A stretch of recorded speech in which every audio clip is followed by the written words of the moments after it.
Okay, so this is going to be a quick video for women because this is something this is something technically I've known for, I don't want to say I've known, but things I've heard for a while, but only just this past week, praise Yah, that he's letting me see it, because within my own self, this is something I battle with, and I'm battling with it, being a few years into the faith, still learning how to get sanctified, all this stuff. There's other women who, especially the newer ones, the babies and things like that, are going to need to hear this as well. Because, this has to do with our emotions and wiles of a woman and things like that. And we need to really be careful that we don't let our emotions get the best of us, because when we do that, we don't think logically and clearly, and we don't realize the power our emotions can have, whether over other women or even over men. The thing is, whether you realize it or not, you can influence someone by the way how you act and feel and all these things. So anyway, so this past week, it was Thursday, and I'm saying this because once I explain, you'll see why. So I was just like, he was really having me reflect on myself, my own behavior, like something that happened like over a year ago and things like that. And I was really thinking, like, wow, I can't, like, really making me realize, like, wow, what a piece of crap I am. How terrible have I been to people due to my emotions? Because this is something that I don't think, I'm myself included, it's not something you really even, it's like almost like it's not even like a thought, because the way how you're raised and society treats you, and like with the emotions, like everybody, especially in today's time, everybody's so like emotionally driven. That's why with women, we need to be careful that we're not being emotionally driven, but spirit driven. You're supposed to walk in the spirit so you won't gratify the desires of your flesh, the desires of, your lusts and things like that, right? So it's like, and it was just making me, like, he was really making me think, like, literally started Thursday, and then I was listening to a space one of my sisters did. Her name's Kayana, and it was a really good one, like, where basically the stuff that I was thinking, feeling, where I was feeling ashamed, I'm like, wow, I can't believe that I did that. Forgive me, Father, for the way how I acted with, like, my emotions, letting my emotions get the best of me. Because again, like, when it comes to like insecurities or things like that, it's like it's like almost like a quote unquote normal feeling to have, that you don't second guess, maybe, or maybe not that you don't second guess, but maybe you do see that's not the best thing in your behavior and stuff like that. But for me back then, I didn't know how to, like I knew how to stop it, but at the same time not fully, not to the same extent. Now it's like, girl, you gotta pump the brakes real quick before you go ruin something, because, or go do something because of your emotions. And anyways, again, I was just like really reflecting, and I was listening to my sister's space, and she was like, the way how she was explaining it in regards to your emotions, and it's true, our emotions don't matter.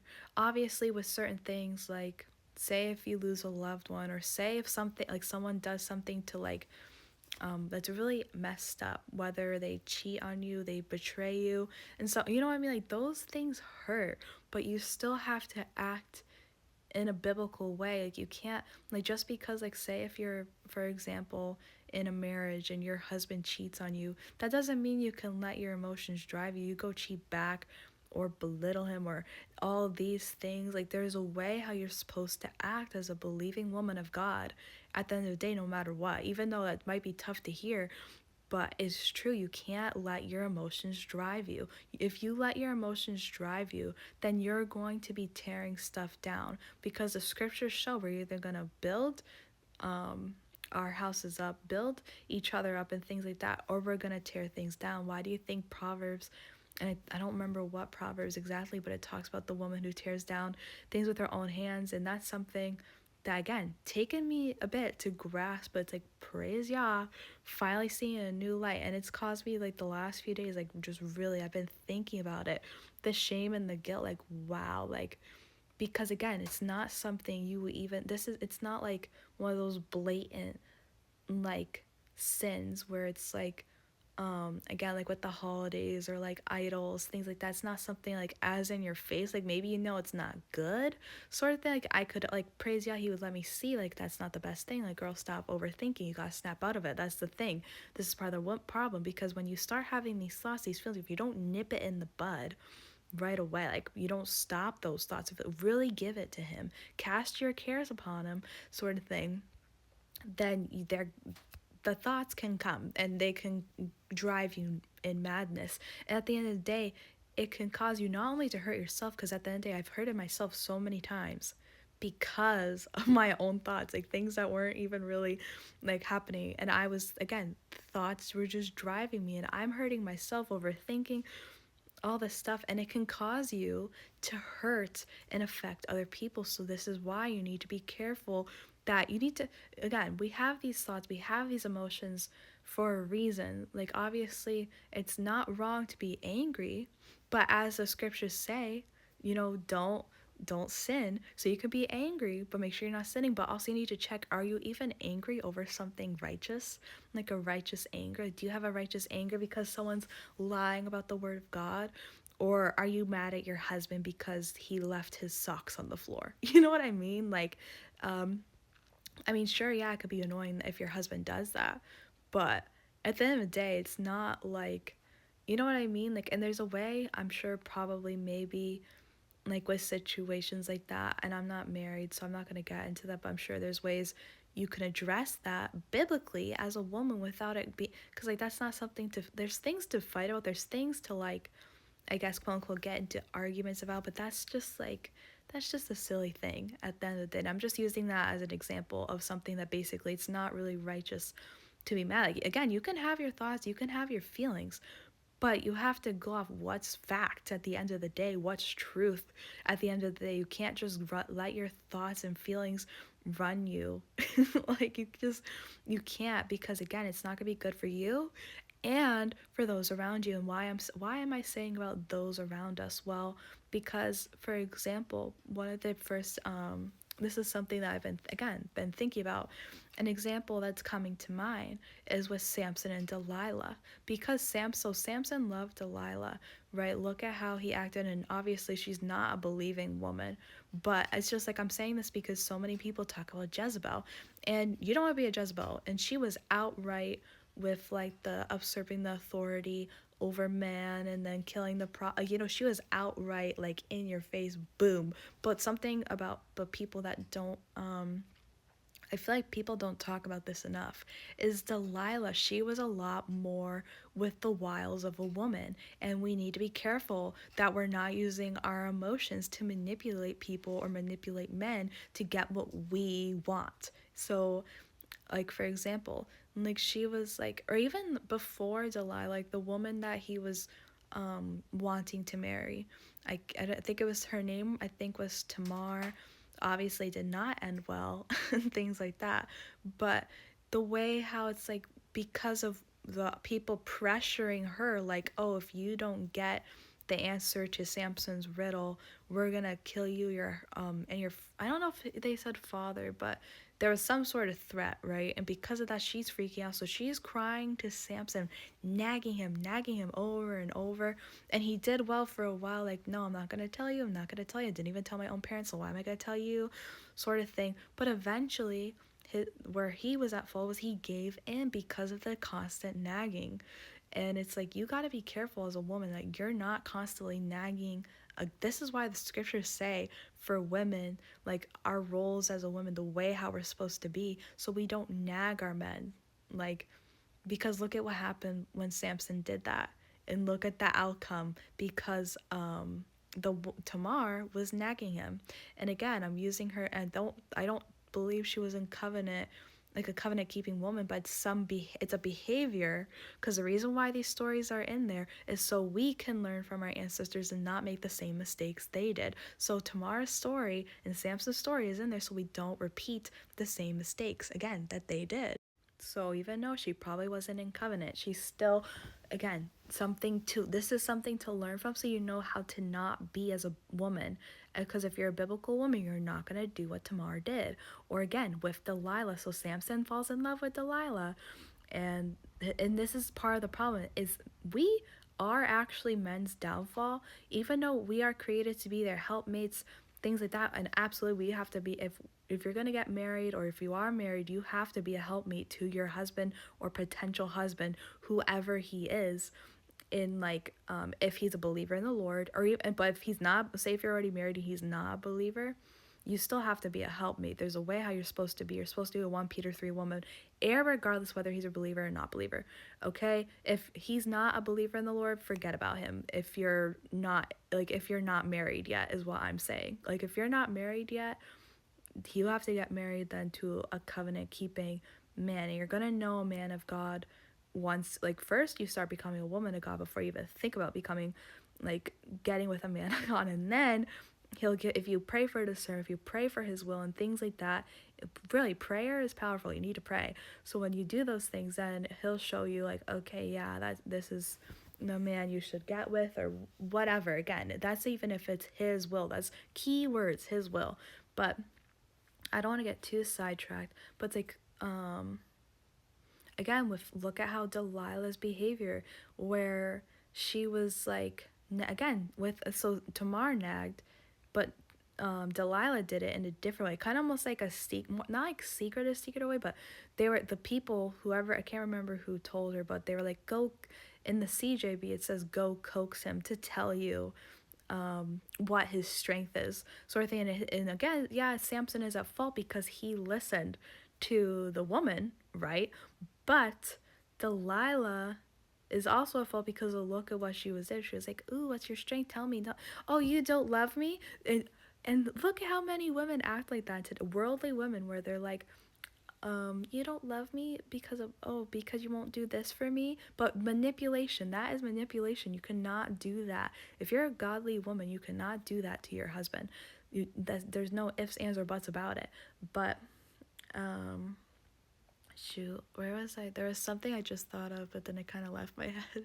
Oh, back to the whole, we are men's downfall. This is something what women do not realize. This is something that the Father's really been hitting me with, because I'm just thinking about, like, the way how I've acted with men, even, like, again, last year, because again, this is not stuff you really think about as much. Like, you might think about it a little bit. You're like, oh, maybe I shouldn't have done that. Like, oh, why did I say that? It's sort of all these things. But I'm like, praise y'all for the reflection and the conviction, because now it's like a legit, like, oh my gosh, I really effed up. And this is to help other women to learn how to be, so you don't make the same mistakes I did, or like other sisters did, and stuff like that. And this is something we all have to learn as women, okay?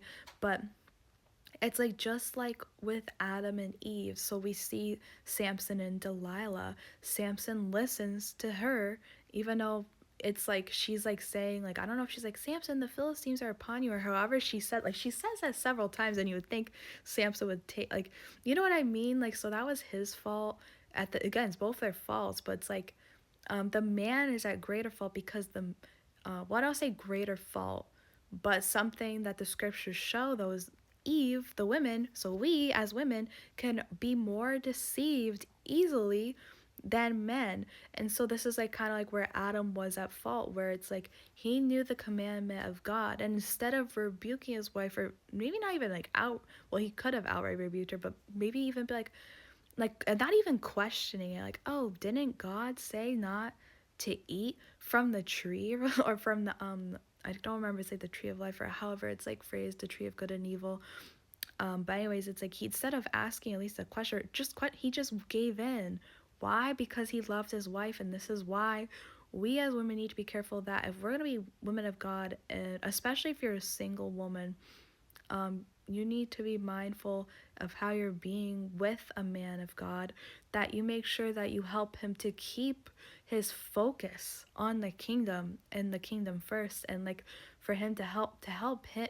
We're supposed to be the helpmates for our brothers in the faith, whether we're married or single. But I'm talking about to the single women, especially because, especially when you begin a new relationship, it's easy to get caught up in all the feelings and thoughts, and like all these like what ifs, what could, you know what I mean? Like when you start falling in love with someone and things like that, like it's easy to get caught up in those things. But you need to be careful that you don't let that take you from the narrow path, but also that you don't let that take, if it's like a potential husband or just a brother in the faith, from the narrow path either. You need to be mindful of your behaviors. You need to check your heart.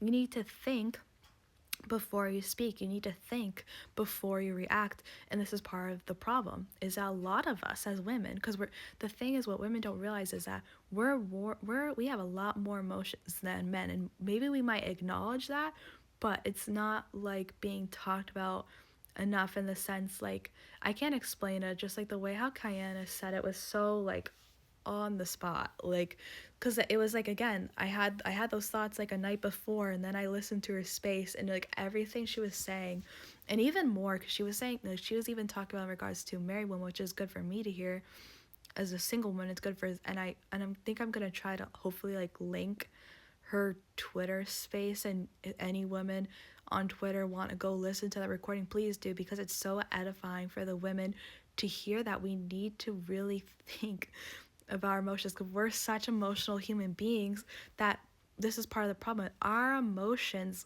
cloud our judgment. So maybe you could think or maybe you are right about a situation, but you can go totally wrong about it if you let your emotions get involved. This is why women, we need to start praying to be more level-headed and more walking in the spirit, so we don't gratify the desires of our flesh, or like, our lust and things like that, because it's so easy for the flesh, once you let the flesh get just the tiniest bit of control, again, especially as a woman, it's like easy for everything to go sideways. And this is why we're supposed to be spirit minded, not carnal minded. Why we're supposed to walk in the spirit, not in the flesh. Like, it's just like something that was even good that she was saying, like, you want to make sure you're growing. Like, so this is for the married woman now, but like, so if you have a husband and things like that, you need to really be a 1 Peter 3 woman. So you gotta win him over by, and again, this is like also if it's Yah's will, so don't give up or be discouraged if he doesn't become a believer right away, but by your conduct, you can win your husband over with your chaste conversation, which is not always like a literal conversation, but it's like the way how you talk with a man. This is why Paul even wrote it perfectly in regards to how we're supposed to be as women. This is why women are not to outright rebuke men, because you can emasculate them and things like that with the way you just don't understand the effect you have on men.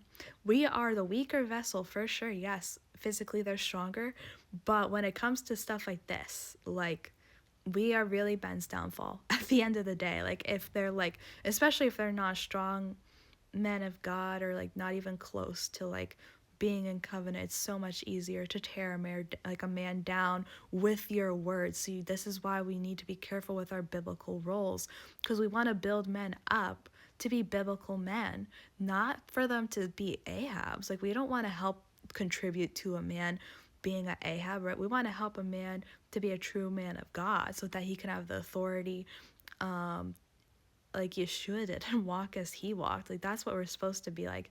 But anyways, back to the married women though. Like, again, don't discourage, like, if your husband doesn't become a believer in covenant overnight, like that, like, obviously it's a process, but you can help him get there if you focus on your walk first, if you're praying also for God to work in your husband's life, because this is something my mom had to do with my dad. Once she focused on, because I love sharing this testimony, and even a good sister also testimony with her husband you should listen to is Meg and Matthew, and I might have to leave that, especially for the married woman, because I'm not a married woman. Okay, so I can only share the stuff that I've been taught and things like that, but I'm not living it out, so I can't help with like stuff like that. But these women can. My mom and Meg, they're perfect. I don't say they're perfect, but like in regards to marriage stuff, and like compared to most women, I feel like they're a lot more level-headed than they are emotional. Obviously, they're still women, so I'm sure they have their moments. Like, we all have our moments. Like, even men have their moments, but it's just not to the same extent we do. But compared to like me and my mom. Like, she's 100% more level-headed than me. But anyways, she had to focus on her biblical role first and how to be a woman and be submissive. This is also part of the problem. We need to learn how to be submissive as women and things like that. And once she started doing that and praying to God, focusing on all this stuff, he then started softening my dad's heart, and now my dad, praise Yah, is in covenant, because when you're a 1 Peter 3 woman, there's a promise in there for you. Even though if your husband, like, they don't believe, you can win them over by basically the way how you're acting with him, like the way how, and that goes with your conduct. So if he sees how serious you are in your relationship with the Father, how it's like you give up the holidays and you're doing the 10 commandments, eating clean, all this stuff, that could be like a big, like, my wife is really taking this seriously sort of thing. And then also with the way how you talk with him, like asking him questions is the best way you can go. And obviously if he asks you a question, you can answer things like that. There is a reason why 1 Timothy 2:11-14 is also written, because, like, again, with the whole like you don't realize when you are outright rebuking a man what you could be doing. And also, men don't like that. They don't like a woman who's outright rebuking them and telling them what to do, usurping their authority. This is also part of it is like for our own protection, but another part of it is also like again, just men were given the authority, not women, like not the other way around. Again, we're supposed to be the helpmates, not men be helpmates and cater to us and our emotions and things like that. So you need to really be mindful with how you're talking to man, even if he's not in covenant, even if he's a apostate man and you're getting it's tough, this is why also, if you also really don't know how to be, like, if you're still learning how to be a biblical woman, and if you have brothers, like I have brothers who can and have helped me with men, get them involved, because you don't want to sin with your mouth. Like, even something that my sister Kayana was sharing, like even with sighing or like having an attitude, rolling your eyes, things like that, like when you're doing that, it's gonna cause men to less likely want to hear you or listen to you when you're doing those things, versus if, again, you act like a 1 Peter 3 woman, even though obviously these men online or in person and things like that, they're not your genuine husbands. No, like, obviously if they're trying to get you to sin, that's the only time when we're supposed to like be disobedient, is when they're trying to cause us to sin and things like that. We don't obey because we obey God, not man, right? But even with like men, like those men, you're still supposed to you still act like a 1 Peter 3 woman, because you don't know if through your chaste conversation you can really get them to reflect and think, and like, you know what I mean? Like, if it's Yah's will for them to hear, they may hear. At the very least, they'll remember later on if they don't hear in that moment, which sadly a lot of people will not be hearing now, but will be hearing later. But this is why it's like the whole point of acting like a biblical woman is also to win souls over, whether man or woman sort of thing. Like, there's a way, again, we're supposed to be servants to each other. We're supposed to be serving each other, not being selfish, not thinking about ourselves, not just focusing like, oh, this is hurting me, or this me. No, we gotta stop with the emotions, and again, nip it in the bud. It's just BS at the end of the day, our emotions and our flesh. Because it's like half the time now when it's like when I'm having like my moments where I have emotions. It's normal as a human being, but you can't let it cloud your mind, because it can ruin your day, and then all you're doing is focus on that. It's draining. You're hurting yourself, and you can hurt others. Like, there's so much that goes into it with the emotions. Like, and again, while the world teaches it the normal thing, or they're like, oh, tell me about your emotions and this and that, in the Bible, where do you see them doing that? Where were the biblical women like, oh, you feeling like this? Okay, let's talk about it, and blah, blah, blah. Oh, no. And again, it's not wrong to have emotions, but you have to be mindful with what you're doing with said emotions.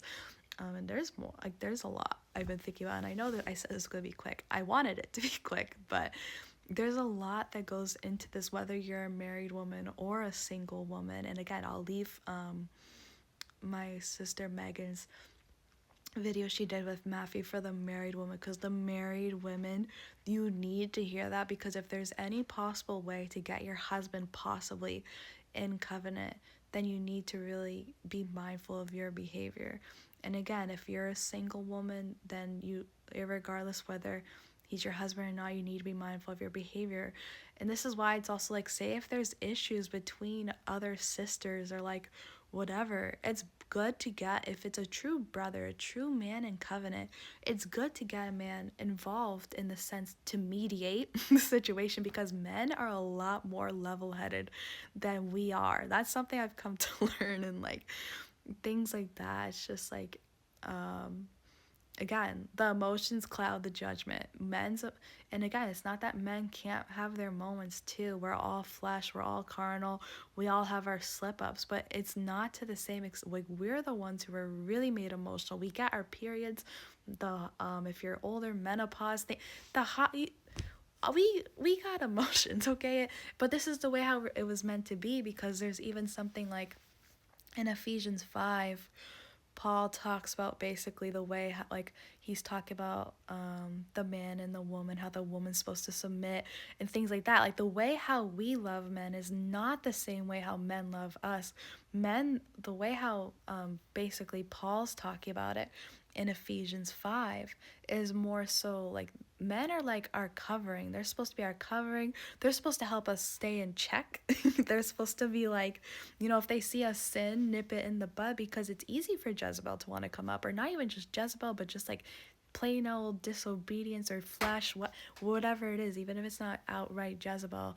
Our emotions, like if it's not nipped in the bud, again, can drive us, which is why it's good that if you have a man of God in covenant, is your covering, he can just be like, hey, stop. Like, you need to stop right now. You're not thinking logically. Stop it before it goes too far, sort of thing. Because sometimes, like, it's hard to get out of our heads and things like that. But this is why Yah is so good in his word, that he also made a way for us to get out of our heads. Like, I'll have to talk about that in a second. But back to the whole, again, Ephesians 5. So this is like, the men are more the covering, the authority. They're supposed to be leading and guiding us in the scriptures, in our homes. Like, they have the final say with how things are supposed to be. They're supposed to be running they're supposed to take the whole authority, and like things like that, like what the scriptures say for a man is supposed to be like, right? But for us as women, the way how we love our husbands, not with that outright rebuke, and it's not how we're supposed to act. We're not supposed to be trying to take their authority and try to be like, quote unquote, like their, obviously, like, if they're not a believer in some form, like 1 Corinthians 7 talks about, like, in some form you're kind of almost like they're covering, because you don't know if you can sanctify them just for the sake of your own obedience to the Father, right? But overall, that doesn't mean you then take his authority, like, well, he's not in covenant, so I'm gonna rule the house. No, that's a bad heart posture to have, and that's in that case, that's Jezebel. So hopefully not much longer of this, but to keep going though. But it's like, the way how we love is more like, because this is something my sister Meg actually shared with me a while back. But basically, it's like a maternal love. We're supposed to have, like, more like this is why we do have our emotions. Like, we're supposed to be more like nurturing and things like that, and helping him be the helpmate, help him stay on the narrow path. If he's a man of God already in covenant, don't bother him with your emotions. I'm not saying you can't talk to especially if it's serious stuff, then you talk to your husband, right? And I'm not saying even with little things to not, but you don't want to be nagging him. You don't want to, like, cause him to get unfocused on the narrow path, to go focus and take care of you. Again, you're supposed to be the helpmate to help him stay on the road, and not just like, even if you're not married, with our brothers in the group, stop with the petty drama, stop with all this stuff, because that's just getting their focus off the kingdom work, off the stuff that we all should be doing together as a family, helping each other out, helping go find the lost sheep, and like things like that. And the drama and the emotions, all that is nonsense in the way. So you want to know how you stop this. You want to know, you learn, you submit to God, and the evil, like basically the evil one, so the devil, will flee from you. When you submit to God, then the devil, like, not that he doesn't try you, tempt you, things like that, because obviously, like, we see the scriptures, we see how it happens. Like, you'll still get tempted, tried, and things like that, but it's not going to be to the same extent when you keep being submissive to God. The way how you want to be like Sarah, where, so even if you're not, again, if you're not married, she didn't fear, like, she had faith too. Like, look at how she acted, like, she had faith. So you want to be like that. You want to be like the daughters who have faith. You got to learn how to let go and trust in God, trust in his will. If you're genuinely his daughter, if you're genuinely in covenant, if you're walking in his righteousness, doing the work of a servant, you need to let go. You need to trust that he is with you, that he is guiding you, that the thing is, he knows best for you. He knows what you need before you even need it. He knows what, you know what I mean? You need to stop worrying, because you can't add a single hour to your life if you're worrying, especially about stuff that doesn't matter. And the other ways to stop, John 15, he can prune you of that if you let him. The more you obey, the more he'll prune you. And then even Galatians, I'm like, it's because I haven't had water, so it's like, but anyways, Galatians 5, walk in the spirit, and then you won't gratify desires of the flesh, and you won't be thinking about all this nonsense. You'll get, when you put others before yourself, so when you start, like, doing the work of a servant, where you're really serving others, where you're going out of your way to give them the gospel, rebuke, give them the truth, whatever. When you get focused on the kingdom stuff, you're not going to be focused on the worldly stuff or on yourself or what you're thinking or what you're feeling, because you don't have time for that. You have time. I can't tell you, like, how true it is, because it's like, if I take my focus off the work, then it's like, oh, I'm in my emotions. But when I get focused on the work, I don't have time for the emotions. I don't have time for the thoughts and feelings. And that's the best way that you can be set free from this. Again, you might have those moments. It's going to come up. We're women, okay? We are emotional creatures, a lot more emotional than men, and things like that. Like, this is the way how we were made. But again, it's with the whole, like, even back with, like, Cain and Abel, like, obviously they're men and stuff like that, like, so it's different. But like, Cain was having those thoughts and feelings, but God even told him that you can rule over it. And it's the same thing for us today as women. We may be having these thoughts, we may be having these feelings, but for one, are they rational? For two, the scriptures say we can rule over them, so you gotta rule over them. And it's also, again, good to check, is this even something worth being upset over? Is this and also letting the Father heal you.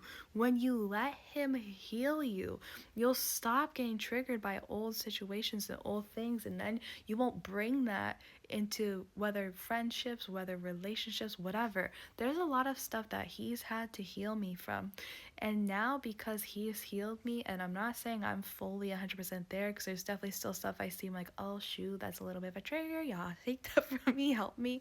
But so much has he healed me from, that there's certain things that used to bug me before, and now it's like kind of almost like a whatever sort of thing. Like, I can hear certain things like, oh, that's not really, you gotta let him heal you, because this is part of why a lot of the women in the group, or not even just in the group, just in general, may not stay the course, because if they're not used to a man of God being a certain way, or if they're not used to authority and they don't know what a true man of God looks like when they're speaking with authority, or if there's certain situations, like, say if you've grown up in an abusive household, so if it's like, you know what I mean, like, when you've grown up into certain situations and you haven't fully healed from that, and then if there's people doing stuff that might trigger that from you, then it's gonna cause you to turn aside.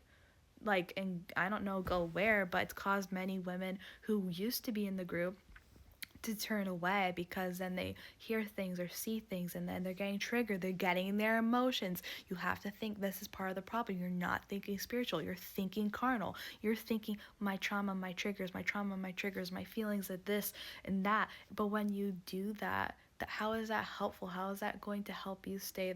Because instead of, like, taking a moment to actually listen, to think about what's going on, what are they actually saying, what do they mean, it's so instant. Oh, they're a narcissist, or oh, they're this, oh, they're that. But that's part of the problem, is you're so used to the world's standards of, like, oh, this, and this, that you don't think about, okay, what about the Bible? What is they're saying, this stuff is happening, I'm not. And that's also part of the problem. Instead of talking about it, you just let it fester, simmer up, and then you just there's so much that just like I wanted this to be quick, but it's not. But there's so much that goes into this. Is why you really got to think, okay, is this righteous? Is this, am I sinning here? Or what is this? Like, yeah, take this from me. This is why the scriptures say, cast your cares upon the Lord, for he cares about you. You got to give him your worries. And obviously men can do that too, you know, because that scripture's for everyone. But I'm speaking to the women. I'm not speaking to the men. Women, you gotta cast your cares upon him, with even with the little silly stuff. Even though it's like, Father, I know this thought, I know this feeling is silly, I know. Or say if it's like jealousy or insecurity, like, oh, Father, I know what the scriptures say, I shouldn't be jealous, I shouldn't be insecure, all this stuff. Like, ask him to help him basically build you up, like, to be rooted in him, to like to not like feel those things, to not think that way, to renew your mind. That's something women it's like people forget this, and it's like, and this is something even I can forget too. This is why you gotta let your faith increase, because how are you gonna please the Lord if you don't do that? You got to overcome the flesh. You got to, okay? Otherwise the flesh is, so it's like the downfall for men, right, is women. But it's like for women, I'm not saying it's just this, I'm sure there's other parts, but part of it too is our emotions. Our emotions could be our downfall. This is why we cannot be led by our emotions. It's gonna lead us astray pretty much. I don't want to say almost every time, but a lot of times, and pretty much 99% of the cases it's going to lead you astray, unless if it's like those righteous emotions. But even then, you can't let righteous anger cause you to sin, or like whatever it is you're feeling. I'm trying to think, like, I don't even know. But even if you're mourning, and that's not really like again, that's like a normal feeling. But like if you're having like a mournful feeling, that doesn't mean you then go sin, like, oh, I'm so sad, God, so I'm just gonna do this to make myself feel better, even though I know it's not good to do. Like, come on, like, especially because it's like we're getting close to the end, and we want to be brides, like, spotless, without defect, without blemish, and things like that. So you gotta snap out of it. This is stuff that I tell myself, like, you gotta snap out of it. Oh, and there's other, what was help, oh, so say if you're a woman who, so this is something that's helped me, okay, because I used to have a really, really low self-esteem. And then when I was with my ex, it got worse. Like, my like, I thought I couldn't go any lower than my self-esteem, but because of everything that was happening, and I was absolutely not perfect in that relationship. And again, a lot of reflection the last few days. Okay, so a lot of reflection again the last few days, regarding, and not even just with my ex, just in general, like, just in general how I've been with men. But something that helped me, especially when I first started waking up, to not be like, and it's not that I'm not insecure anymore, it's not that I'm fully secure, but you gotta find your security in the Father. You gotta let him heal. Again, you gotta let him heal you, gotta let him prune you, you gotta let him change you, gotta let him work in you. Because how are you gonna be a vessel for him if you're just like, if you're it's like almost like, again, you gotta stop making excuses. Like, I get it, it's a habit, I get it, you're used to, I get it, oh, this happened, this hurt, or this and that, but you gotta heal from it. You gotta forgive, you gotta move on, you gotta keep going, you gotta be born again, you gotta hate the old nature. And that's something even my sister Kiana was bringing up. You gotta hate who you used to be. You don't want to be that girl anymore, right? So, and you're not gonna stop being that girl if you keep making, like, again, like, excuses like, oh, this happened to you, gotta no, you gotta heal.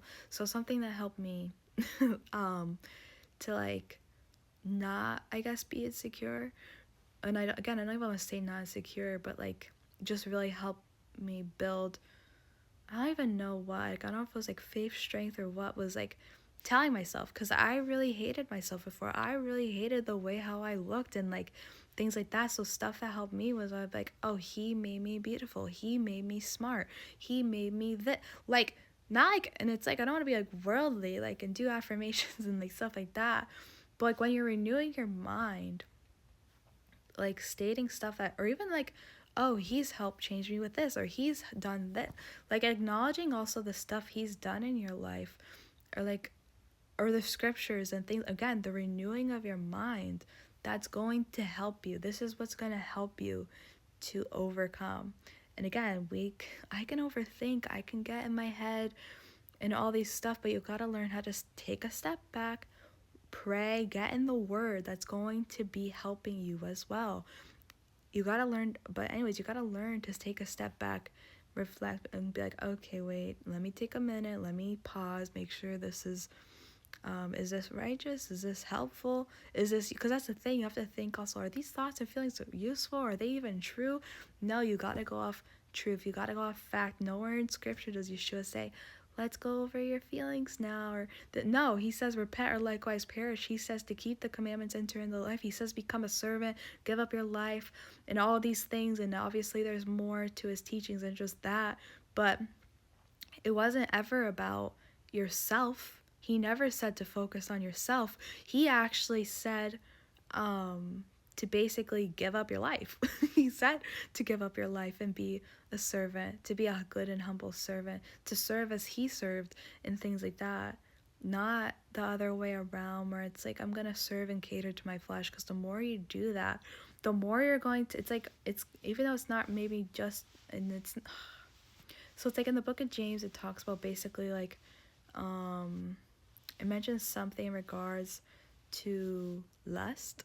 And I'm trying to remember what exactly, like I think it was like James 1, or I don't know if it was James 1 or James 4, but there's a certain chapter where it talks about that basically, like the more, and this is like something you don't want to do, you don't want to cater to your lust and then eventually give birth to sin, and then because we know what sin does, it gives birth to death. Like, you don't want to do that, especially with your emotions. So that's why you got to nip it in the bud before it's too late. And honestly, there's so much more I wanted to share about this, and who knows if I'll keep making this like a topic or series, or I don't even know, because there's so much I want to share. But women, you got to stop with emotions. We got to stop with the wiles of a woman, whether again with men, because you affect not just yourself but those around you. So you gotta repent, you gotta start keeping the commandments, and you gotta get out of your head and out of your feelings and out of your thoughts. You gotta let him heal you, you gotta let him prune you, and you gotta let him change you. So again, focus your mind on the things above, not on the things below, and he'll show you the way to go. He'll show you the way to walk. Just keep walking and keep learning and keep walking, especially as Yeshua did. Walk as he walked. He wasn't about himself, he wasn't about his feelings, and neither should we be.